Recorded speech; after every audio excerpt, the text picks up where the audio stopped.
Hey Bethel Youth and Bethel Church family, my name is Pastor Pete, and I'm here with you for our second installment of the Senior Spotlight. So I'm pulling an audible, and instead of hearing from a high school senior today, I'm actually going to talk a little bit about my experience being a college senior this year and how coronavirus has affected that. So as you can see, I went to Bethel University in St. Paul, Minnesota for the last 4 years. It's where I called home. And I'm so grateful for it. I think that God used my time at Bethel to shape me and mold me into more the man that He wants me to be. And I'm really, really grateful for the relationships and the memories and the learning that I experienced there. But I distinctly remember the day that everything changed because of the coronavirus. My friends and I were on our spring break road trip. We actually happened to be right outside of Zion National Park in Utah. And I remember the time that we all received a notification on our phones simultaneously. We had been hearing news about things kind of shutting down and states taking various levels of precautions in order to slow the spread of coronavirus, but we were hoping and praying that Bethel would stay open.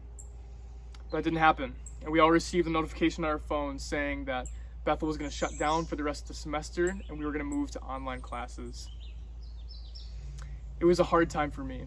I remember being extremely sad and disappointed. Being there with my friends was such a blessing, but knowing that the moment we got back to campus, I would have to pack up my things and head back home was just devastating.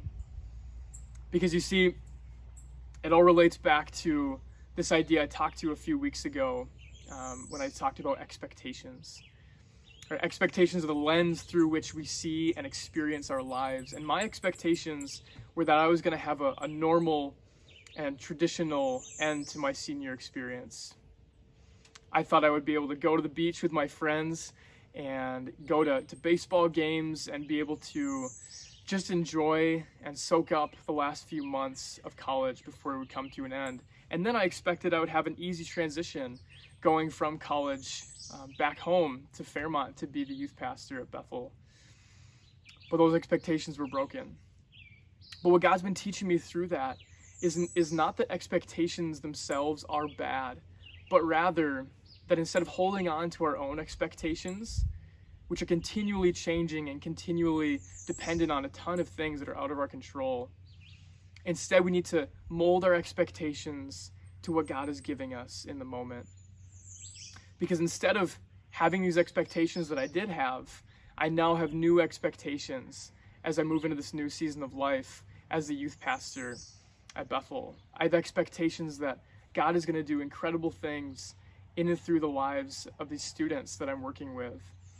I have expectations that God's going to continue to do incredible things through you all at Bethel Church.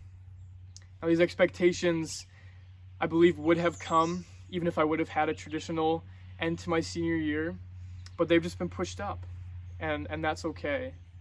There's a verse that I've clung to tightly during this time as I've grappled with hard things and not really know what's going on.